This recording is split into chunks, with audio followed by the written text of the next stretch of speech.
Me and my now ex-fiancée and her child lived above my dad in his duplex for almost 2 years. When we got engaged, we had known each other for 7 years and had been together for two. We went on a family vacation with her family the weekend before I was going to propose. Now, what I am about to share still disgusts me to this day, and it is the worst thing I have ever done in my life. I feel like I am playing the victim here, but I am not. I carry this burden of what I did, and it is heavy.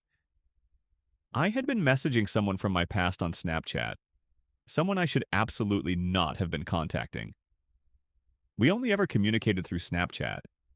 I had been sending her messages on occasion for around 3 months. She had sent me inappropriate photos, and I saved one without fully thinking about what I was doing. I only ever messaged her when I was alone. My girlfriend at the time would be out at the bar, and I would be home alone. That was always a point of tension in our relationship. None of that makes my behavior valid in any way whatsoever. That weekend on vacation, my girlfriend, not yet my fiancée, found the saved Snapchat video. She blocked the other woman without telling me, and then a month or two after we got engaged, I unblocked that woman. I know how that sounds. I honestly believed I had already blocked her once before and was simply correcting that. I felt bad, but the pattern continued. She would go out, I would be alone, and I went back to it. On the 2-hour drive home from vacation, just the two of us, we stopped at a rest stop and I called my mom to ask about my grandmother's ring. The three of us had spoken about using it months earlier, and I believed we had all agreed, but my mom said no. I was obviously upset. My fiancée asked what was wrong, and I told her about the ring situation. She already knew I was planning to propose soon, so it was not a complete surprise. She seemed genuinely excited. Things were not awkward. She never once brought up the Snapchat messages at that point. Later, she told me I only proposed to put a ring on it because I knew I had messed up. In all honesty, I had no idea she had blocked that other woman. She never received any real attention from me. Only late at night when I was alone and feeling low. My fiancé never brought any of it up until after I had unblocked that woman again. I proposed in September. It was around November when I had unblocked her. When my fiancé finally confronted me, I completely fell apart. I am a very emotional person, and my emotions always get the better of me. I broke down. Tears, stumbling over my words, everything hitting me at once. I felt like the worst person on the planet. I destroyed myself on the inside.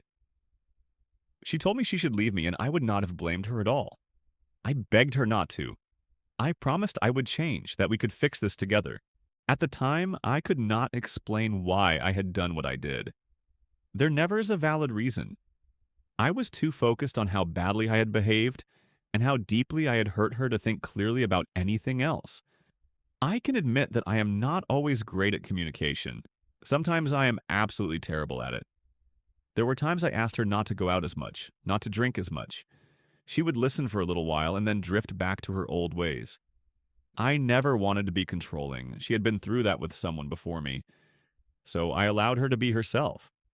But in doing so, I never set up the necessary boundaries that would have protected us both. When serious conversations came up, I would shut down. No words, no eye contact, just silence. I always felt attacked, and I should have said so. Instead, I gave in, accepted the blame, and moved on. That applied to every argument we had. We did not fight often or have huge blow-up arguments because I would shut down before things ever got there. I hate myself for that. It is easier to see all of this now, looking back with nothing left to lose. After things cooled down the following day, she decided she wanted to stay. We agreed to move forward together and told nobody what had happened. She told me I needed to change and that I needed to go to therapy.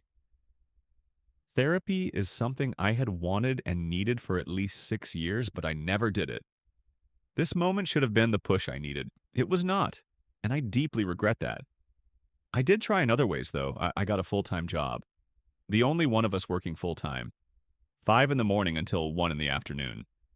It was a massive change for our entire routine.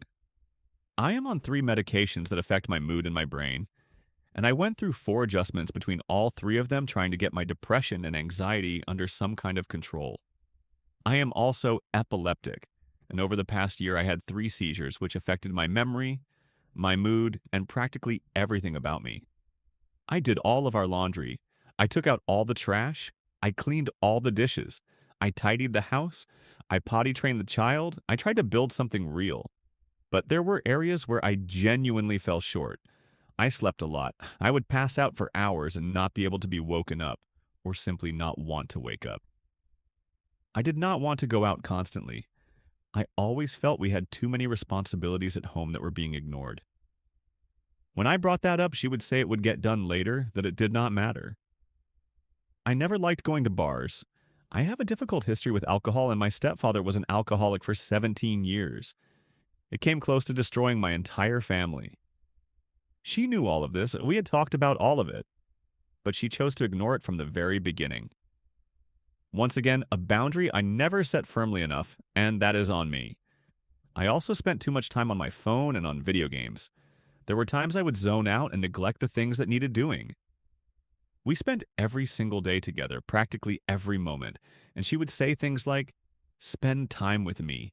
You do not love me." She would even say it in the child's voice. She threw my emotional sensitivity back in my face, telling me I was taking things harder than she was. There were things I simply did not want to do and just did not do. That is awful, and I cannot deny any of it. But I did try my hardest this past year. She went to a bridal show. She asked her bridesmaids. We had an engagement party. We picked our venue. My grandfather left us $5,000 when he passed, set aside for our wedding. We went to California for our first real family trip in August. Then in September, she brought up that she was still hurting from what had happened a year earlier. I will not lie. I got upset. I told her I did not know what else she wanted from me, that I was trying my hardest, that I had apologized over and over. The conversation ended there. A few days later, she asked me a question she had seen posted online. If she walked in on me being intimate with someone else, would she leave? I said yes. If I came home and found that happening in our house, I would leave. On the 1st of October, she walked out at 6 in the evening while her daughter was crying and begging her to stay home. Her phone died. By midnight, I had not heard anything. By 5 in the morning, I was awake and in a panic trying to reach her. Her sister did not know where she was. Her cousin who had been with her blocked me.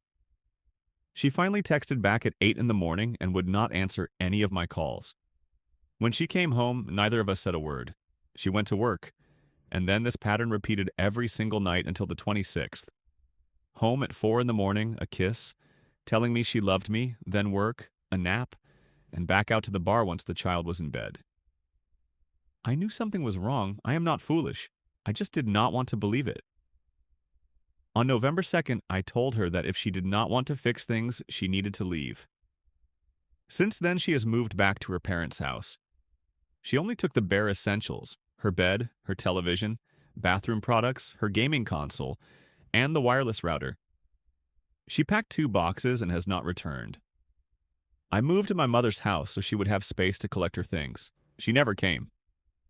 2 months later, nothing has been picked up. My mother and I packed everything ourselves. She still has not come for it. Last Tuesday, the child was over with her tablet.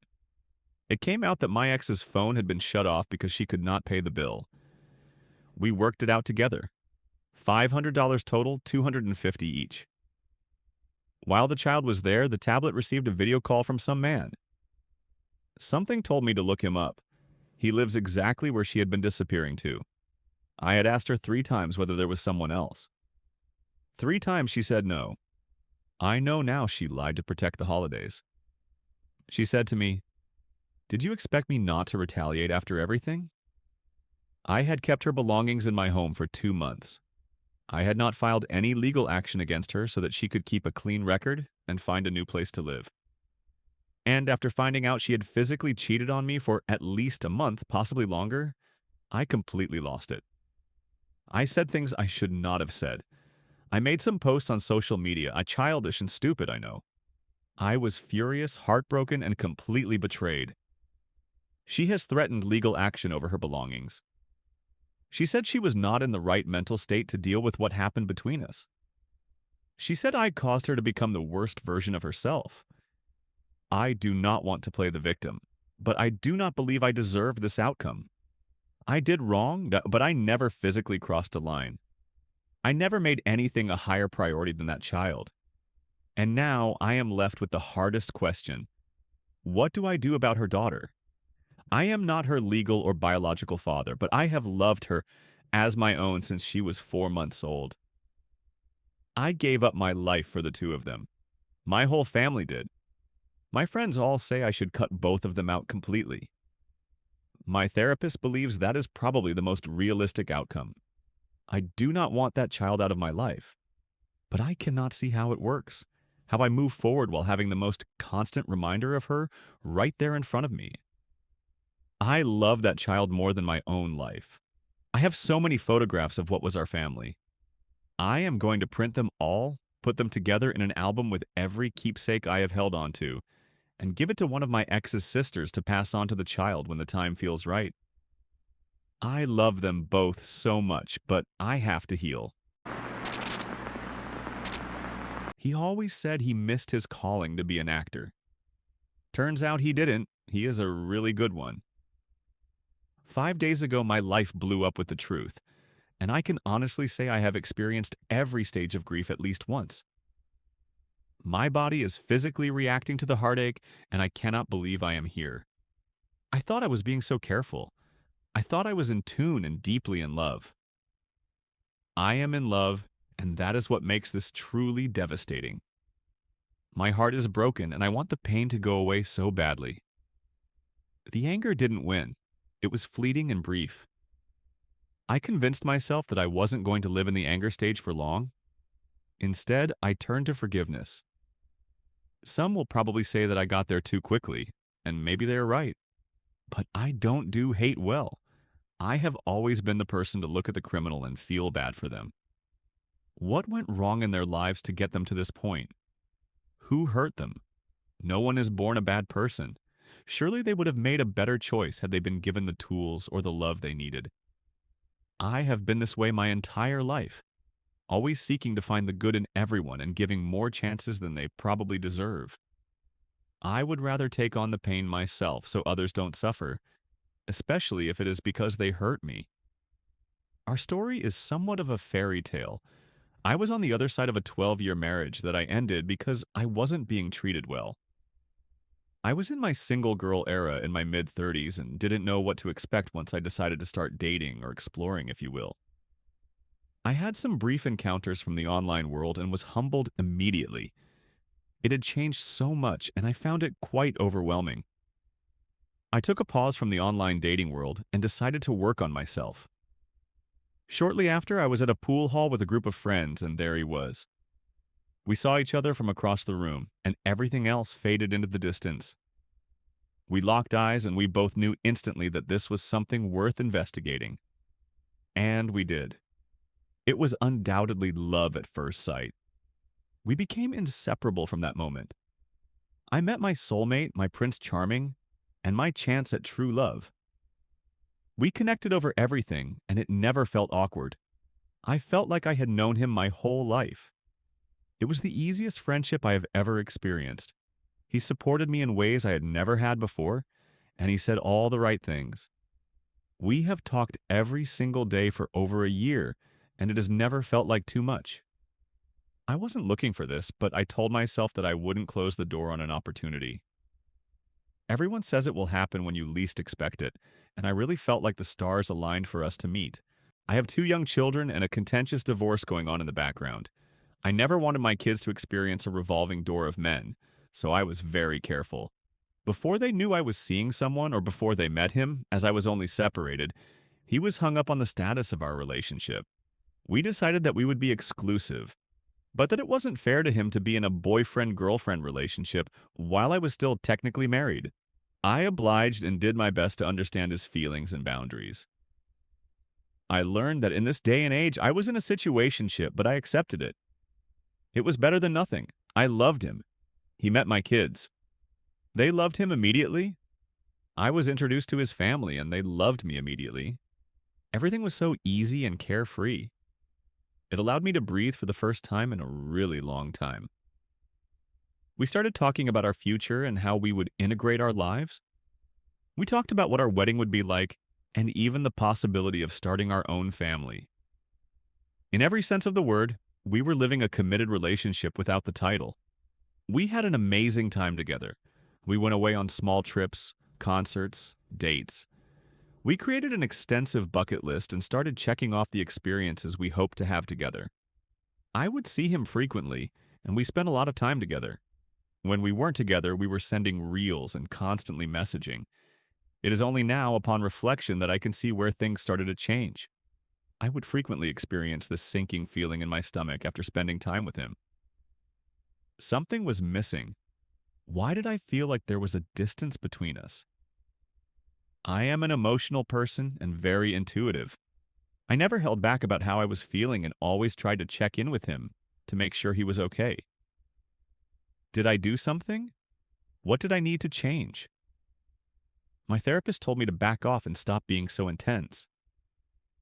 Okay, it is me. I will back off and let it be. I internalized that feeling each time, and it started to drive me crazy. I tried harder to be what I thought he needed. I wanted this to work, and I honestly thought that I was the reason for the distance. I became less of myself and much more submissive to his wants and needs. I stopped asking for what I needed because I didn't want to be too much. He became the recipient of my love, kindness, and acts of service, and I started to feel neglected. I chose to ride it out in the hopes that I would eventually get what I needed. What a fool I was. 7 days ago, I received a message through Facebook stating that my man was sleeping around on me. At first, I laughed and thought it was a spam message. I nonchalantly responded with, "Okay, pardon my skepticism, but who is my man?" I did not think they would respond with his name because we are not public on social media. Our friends and family know we are together, but we don't post a lot of private stuff. They knew his name. That piqued my interest, and I engaged in the conversation.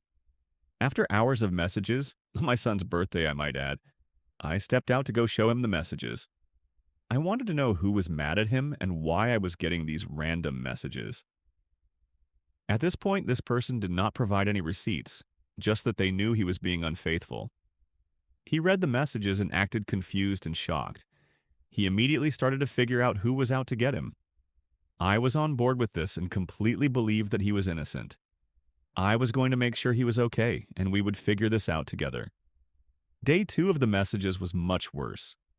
I didn't react in the way they wanted. I was careful not to provide any information, but kept them talking. I was pretty sure I knew who it was at this point.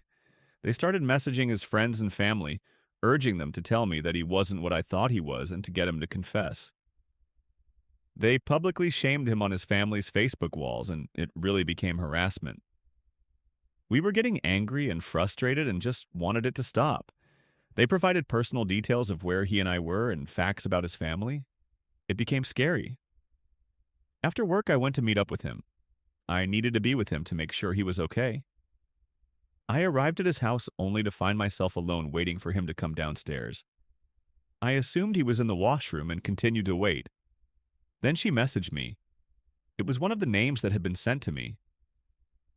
"Are you his girlfriend?" "We have been exclusively seeing each other for a year." "Why are you sleeping with him?" "Yes, but obviously not anymore."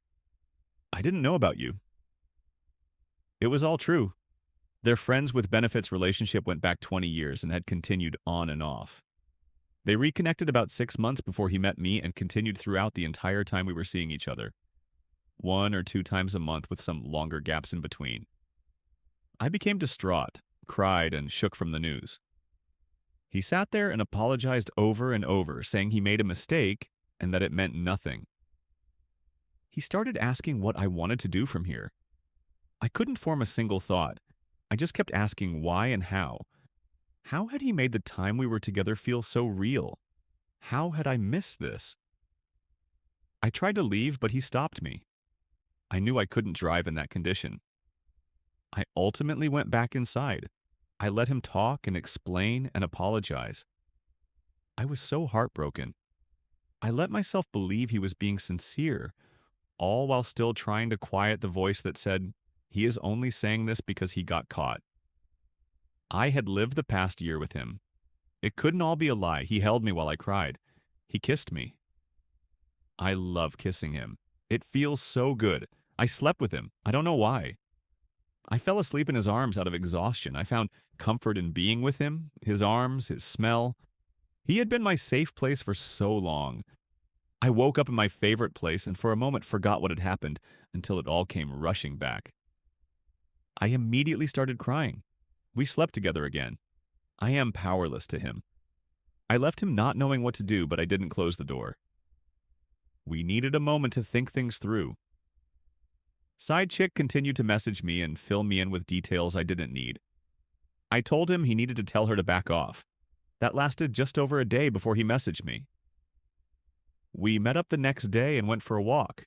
He told me everything. I forgave him. We slept together again. I stayed the night.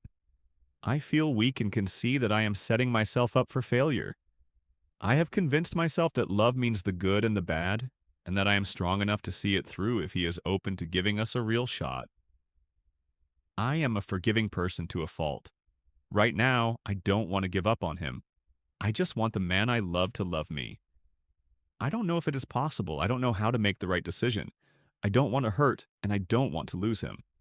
If you made it this far, thank you so much for reading. I needed to get this out as a form of therapy. In time, I will reread this so that I can remember how I felt and reflect on it. To the future me, I hope you chose to put yourself first. It is a bit difficult for me, but I need to get this out somewhere. My father has been cheating on my mother for 6 or 7 years. I knew that from the very beginning, and so did my mother. Before you ask why she does not just leave him, no, please wait. We live in a typical Indian household. Getting a divorce is not easy. My father is the sole provider of our family, and my mother is a housewife.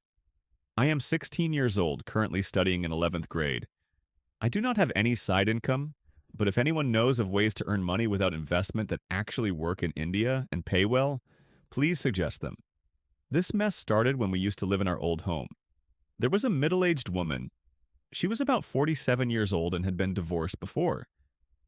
I used to go to her house and play a lot when I was young, but she lured and seduced my father and they got into a relationship. She lived just next door. She had a reputation for having relationships with many men in our town. My father was around 34 or 35 years old at the time. He is 42 now. After a few months, my mother suspected their affair, but they both denied it, and kept denying it for years. I was in 6th grade when I first found out about the affair, but I was just a child, and I only blamed that woman for everything. That woman had one son, I will call him B, and a daughter, I will call her K, from her previous relationship, and one son, I will call him R, from her current husband's previous marriage. She and B became suspicious of their mother's behavior. B actually told my mother he had seen messages between his mother and my father on her phone. My mother confronted them again. They denied everything again. Then R went abroad for studies. My mother found out about the affair once more, confronted them again, and they promised to stop. But they did not stop. My mother stayed in the marriage because of me. Another reason was that she had nowhere else to go. My parents had a love marriage, a court marriage, and they did not tell anyone beforehand. When both families eventually found out, my mother moved into my father's home. Only my grandfather on my mother's side would speak to her in secret, because my uncle, my mother's brother, told everyone not to talk to my mother. Although we now have a good relationship with my grandparents on my mother's side, my mother's brother still does not talk to us very much. Coming back to the story, B went abroad as well, and K got married. That woman's husband was a police officer, so he was away from the house for many days at a time. This gave my father and that woman a lot of time together, because whenever her husband came home for holidays, they would both act completely normal, and my father would stop visiting her house. In my family, only my mother and my grandmother knew about my father's affair. They did not tell anyone because they were afraid of my father. Then B came back to India and got married. Both R and B were settled in Canada, but For B's wife to move to Canada, she had to remain in India for 6 months after the wedding. She decided to stay with her mother-in-law during that time, as she was essentially alone. Meanwhile, my father was building our own house in the same town, because living together with my father's brothers was no longer working out for the family. We eventually moved to our own house along with my father's parents. After B's wife went to Canada, the affair started again. Though this time, because of the distance between our new house and her house, they did not meet as often. It was 2022. My father started acting cold toward me and my mother again. That was the sign. Whenever he was involved with that woman, he would always become cold and rude toward us. Then in 2023, B came back to India. He was tired of his mother's behavior and the impact it was having on his family. He passed a message telling my father to stop all of this. My father was 10 years older than B, so B did not want to confront him face to face. After that, their relationship paused. B went back to Canada. That woman and my father still spoke daily, but my father started acting normally toward us again. I was 14 years old at the time. I had a boyfriend back then, and I used to tell him everything. He always told me it was not my fault that my father treated me that way. I spent a lot of my time talking to him. I do not fully understand why, but I did not feel as affected by how my father spoke rudely to me personally. My mother, however, was a complete mess. I had my boyfriend to talk to, but she had nobody except me. I used to listen every time my father was rude to her, and I would feel terrible and cry. In May of 2024, B and R decided to bring their mother to Canada for two reasons. First, to keep her away from our family, and second, to supervise her behavior, because she simply could not be trusted even after years of warnings and confrontations. After she went to Canada, we lived the best life we had ever had. We spent real time together, went out as a family, and everything felt normal. I completed my 10th grade and moved on to 11th grade in a new school. In September of 2025, R and B's parents had to return to India temporarily because of visa requirements. They needed to leave the country they had been staying in and spend some time elsewhere before they could renew their status. I do not know all the exact details. They came back and my father and that woman immediately started talking again. This time, my mother did not cry. She simply ignored them both completely and let them do whatever they wanted. I was so exhausted by their behavior that I did not care either. But I was no longer in a relationship at that point. I had no one to talk to, and watching it all happen again made me deeply sad. After about 2 months, she went back to Canada and my father returned to acting normally toward us. And then a new person entered the story. My father is a pharmacist. The hospital where he works is small, but is located in a fairly large town. A new lady doctor, I will call her V, just 23 years old, was transferred to that hospital. From the very beginning, she behaved as though my father was obligated to help her with absolutely everything. She even had the nerve to suggest staying in our house so that she and my father could commute to work together. I disliked her from the very first day. She somehow got my mother's phone number from my father and started calling and texting her at all hours, every single day. My mother is the kind of person with very few friends. She has only 2 genuine ones, a very old childhood friend and her own sister. Yet V kept pushing herself into my mother's life. V had also made herself a personal promise that when she became a doctor, she would perform certain spiritual prayers and rituals. So she asked my mother and father to take her shopping for clothes and items for this spiritual event. My parents went along with it. My father wanted to appear helpful, and my mother simply wanted to be kind. A few weeks ago, I developed a lip infection that kept getting worse and worse. V tried very hard to be helpful and gave me some medicine, but it did not work. We eventually went to see a proper doctor. V insisted on coming with us, and we could not say no, partly because of my father's history and my mother had already warned him not to get too close to her. V is barely older than me, just by a small number of years. She could practically be a second daughter, but she apparently got far too close to my father. She now calls him around the clock. My mother suspected he was having an affair with her, and she was right. Today, the 25th of December 2025, my mother overheard him talking to her in a way that was absolutely not professional. I was devastated, and that is why I am writing this and sharing it with the world. I found out about my father's affair at an age when I should never have had to know about such things. Nobody told me. I figured it out myself from the way that woman used to talk to my father. I cannot understand these women. My father has a daughter. I cannot understand why he keeps wanting other women. My mother has spent 18 years in this family, being kind and humble to absolutely everyone, and this is what she gets in return. As for V, why are there no other men in the world for her? Why does it have to be my father? Why can my father not find someone his own age? I do not know why we cannot simply be a normal, happy family. My mother is completely done with my father now. I do not know what she will do next, and I do not know what I will do either. I am depressed. Trigger warning mentions of sexual assault, drugs, and self-harm. Disclaimer. It is a really long story. Sorry about my English, not a native speaker, and if formatting is wonky, I am writing on my phone. Recently, I, 23 male, got into an old Discord channel and found a chat log between my friend and my old nemesis. I will call him Percy from here on out. In it, he tried to explain some things that happened and justify his actions in the past. I, of course, read it, got a little heated, and had a laugh afterwards because of how it all played out. Now for the backstory. A few years back in my 17 to 18 years, I got into my first ever relationship with my now ex-girlfriend. Let us call her Rachel. Things went good for the first few months, really good. Then came COVID lockdown, and since it was a long-distance relationship, things were starting to fall apart. That was when he came into the picture. Percy started talking to her, being friendly and all that. Percy was Rachel's ex. He was also long-distance with her, but unlike with me, he never saw her in person. Their prior relationship was purely online. I learned about him because Rachel told me. She did not want me to worry about him. In hindsight, I probably should have, but I was kind of naive and just waved it away. Percy started talking to me as well.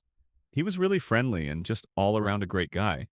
I learned that he was originally from the United States, has a medical school background, is 25, and has 3 children from multiple prior relationships that did not work out well. He was caring for those children.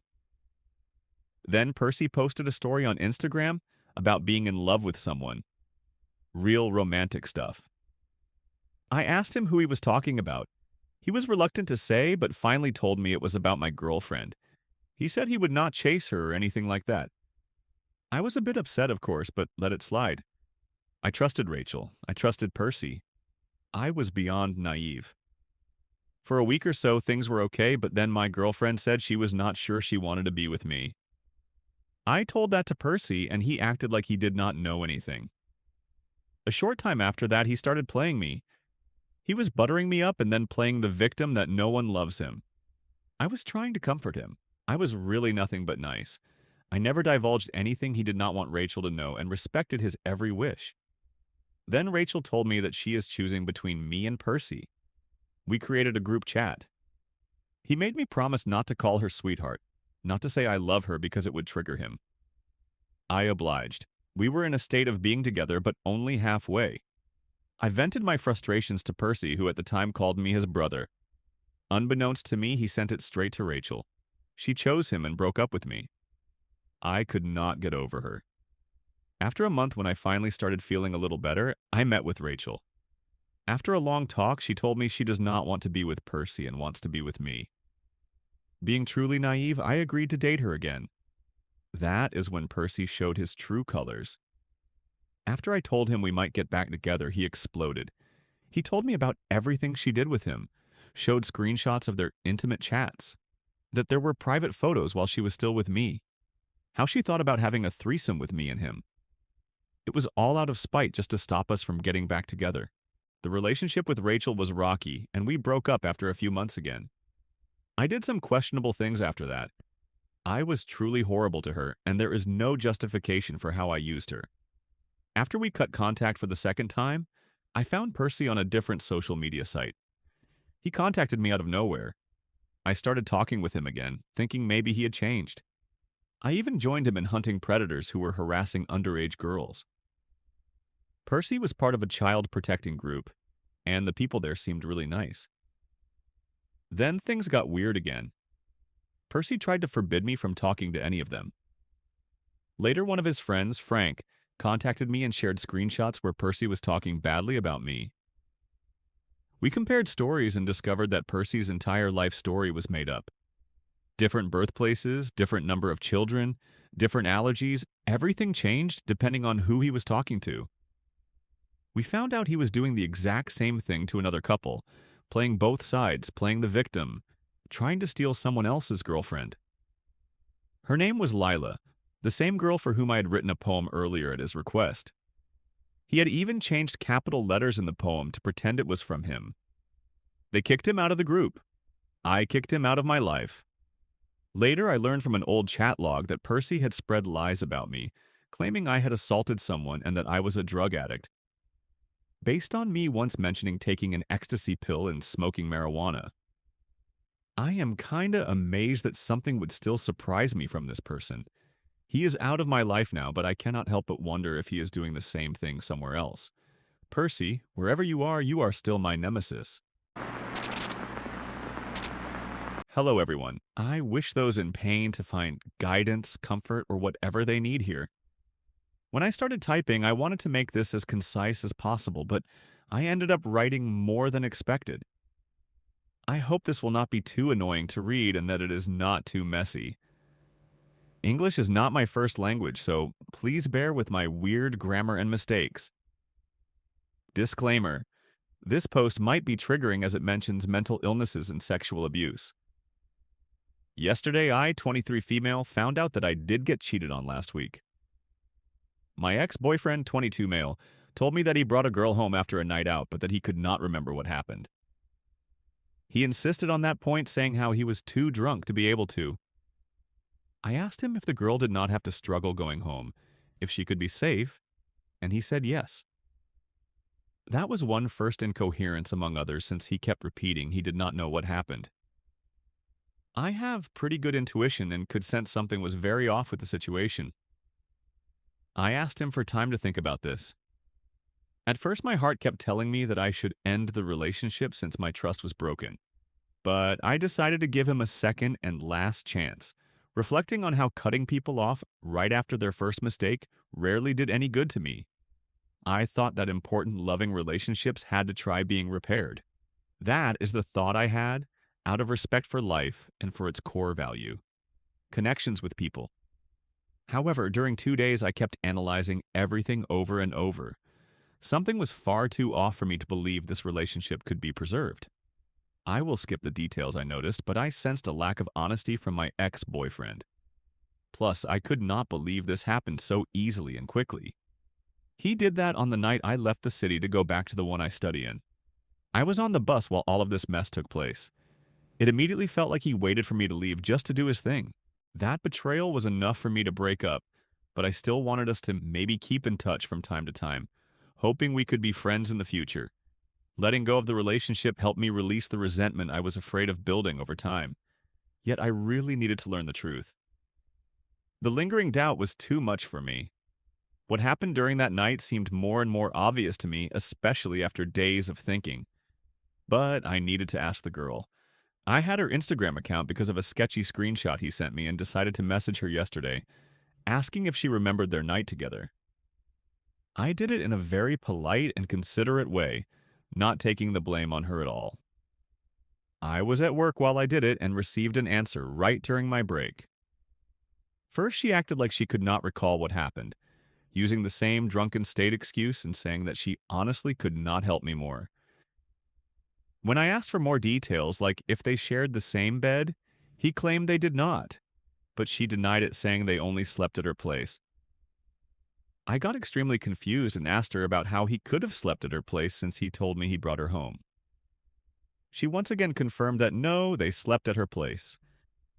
Then I told her about the screenshot and how it stated that she forgot her skirt at his place. Laughing out loud, how do you even forget your skirt and go home afterwards? She deleted her confirmation message and finally admitted that they slept together, but that she did not know he was taken. I was very angry. I did not wait 1 minute to call my ex-boyfriend, whom I had wished all the best to when I broke up with him, and called him a liar. I told him I found out about him cheating on me in a more defined, clear way, and that he had to stop his acting.